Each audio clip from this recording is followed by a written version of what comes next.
Hey everyone, in this video I'm going to take a walk through how to use Zoom as a student. So I have two other Zoom videos. One of them looks at just setting up our Zoom rooms, our Zoom channels for meetings in class. The second one looks at how to use Zoom as an instructor. This one is specifically geared towards students. So you're going to see what students see when they're using Zoom.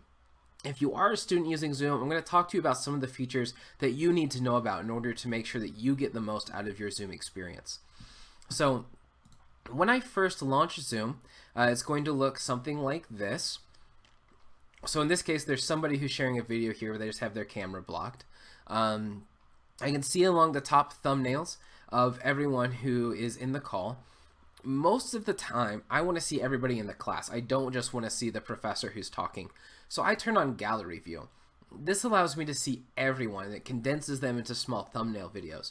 Now, in a really large class or in a really large call, where I'm really only concerned about what the speaker is saying, I might stick with speaker view. But for the most part, this is where I live. I live in gallery view. Just to talk about some of the features that we have, along the bottom, down here is going to be the buttons that we use to control whether or not we're sending audio or video signals. So if I click unmute, that's going to unmute my microphone so that I can talk. If a teacher asks me a question, or if I want to answer a question or ask a question, I need to make sure to click that button. Start video is going to give Zoom access to my camera. Right now I have it turned off because I'm using my camera to talk to you in this video. I require all of my students to share their video, so as a student, be prepared that that might be an expectation that your instructor has for you. As a student, you probably won't be inviting anybody to the call. The participants tab is actually pretty important for you as a student. Yeah, it allows you to see who else is on the call, but it also allows you to use this nonverbal feedback to give to your teacher. So if you have a question, you can go in here and raise your hand. Once the teacher calls on you, you can click it again to lower it. You can answer a yes or no question. You might ask the teacher to slow down or to go a little bit faster. You can also give feedback such as dislike, like, clap, that you need a break. Maybe that you're in a 3-hour class and you've been going for an hour and a half now and you just really need the teacher to give you a break.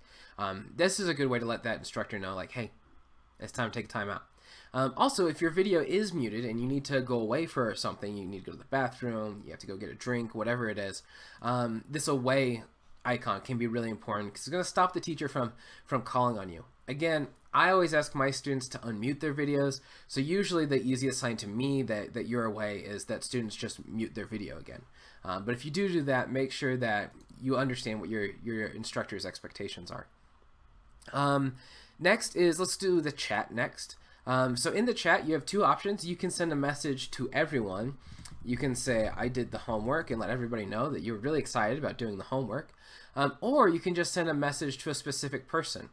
So maybe you want to send a message specifically to the instructor that you don't want everyone else to see. And so this is one that I see sometimes because I have a tendency to talk kind of fast. So maybe you just want to ask the instructor to slow down, please. Maybe you want to send a message to one of your peers and just say, hey, what page are we on? Maybe you spaced and you missed something, and you want to go back and make sure that you know where the rest of the class is at. You can use it for that. Do not abuse the private messaging. Think about it as the way that you would use a whisper in class. You're not going to be whispering the whole class because it's disruptive of your learning, it's disruptive of somebody else's learning, and it's going to be hard to pay attention. Really only use it as you would use the way that you would whisper in class. It's not for flirting with that person in the class who you think is cute. It's not for talking about unrelated things. Make sure that we're still focusing on the learning. But it's a good tool that you can use as kind of a back channel there. If you have maybe a TA or a co-teacher that you can ask a question to, it's a great place for that. Just also be careful, make sure you're sending messages to the people that you intend to. I'm going to go ahead and close these for now. Our other options down here, we can record. Now, for the most part, most instructors have this disabled. So you can see here it says, hey, the instructor is not going to let you record this without permission. But the option is still there for you. In most cases, if you want a recording of class, just talk to your instructor, ask if they'll record it, and send you a recording later. The only other options that we need to talk about are the share button and the leave meeting button, which is currently behind me. So let's talk about share first. there might be a time where your instructor asks you to share your screen. Maybe he's having you work on something, or she wants you to demonstrate something. When that happens, you're going to have to share your screen. So there's a couple of options that you need to be aware of. You can share your entire screen, which will share everything that you see on your desktop, or you can just share specific windows. So as an example here, I'm just going to share this web browser. If I was going to share a video, I need to make sure I click this share computer sound so the other people in the Zoom call can also hear the video. Now when I share it, I'm going to be able to still see everybody else's videos over here on the right. I can make it just speaker view, I can make it just the name of the person who's speaking, or I can keep the thumbnails.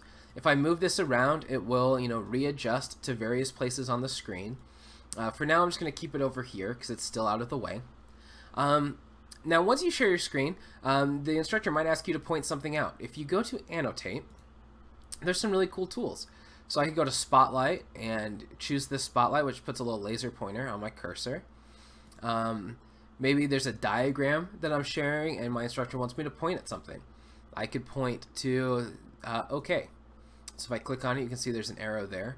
But there's also these stamps available. So I can stamp some arrows, maybe stamp some check marks, maybe ask a question about something.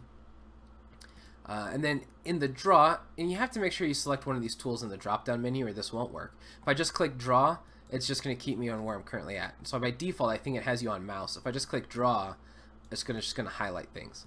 But if I click draw and select something, let's do this thick draw line, then you can see now I can like draw on the screen. Let's draw a little happy face. To clear it, I can clear all. I can also use the eraser, and the eraser will just, as it crosses any line, will delete things. So that's one option for sharing. To pause my sharing, I could pause it here. Maybe I made a mistake and I'm going to fix it real fast, and then I can hit resume share and everybody will see it again. The other option that your instructor might ask you to do is share the whiteboard. And so maybe I was doing something on paper and the teacher wants me to see it, and holding it up to the camera isn't very conducive. And so maybe I graphed an interaction. The student could be like, hey, will you draw that interaction? So I share the whiteboard, and I'm going to draw my axes here. And I'm going to say, here's my interaction. There's definitely an interaction here. And allow my class to see the work that I've done. The other thing that I could do is I could use these for diagramming something. Maybe we're creating some kind of model here. And this allows me to pretty quickly do what I would normally do on a regular whiteboard. So complete similar activities. It might not be as rich, but it's a pretty good approximation of that experience. So I'm going to stop sharing and go back here, and I think that basically covers everything that you're going to do as a student in Zoom. There might be some other features that are more advanced that your instructor asks you to do, but hopefully they can provide you some instruction for that. This is really meant just to be the basic introduction for how to use Zoom for your classes. The last thing we need to look at is leaving Zoom. And so when you're done, in the bottom right corner, there's just this leave meeting button, and when you click it, it gives you the option to leave the meeting. You click on that, it takes you out, and that's it. You've successfully completed a class session in Zoom. So I hope this video was helpful. I hope it was informative. If you have questions about using Zoom, you can check out my other videos or leave them in the comments below, and when I have time, I'll make sure to answer them for you. Zoom also has some rich resources on their website, so hopefully between me and between those resources, we can get everything figured out to help Zoom be a really purposeful and meaningful learning experience for you. Thanks for watching this video, and I hope it was helpful.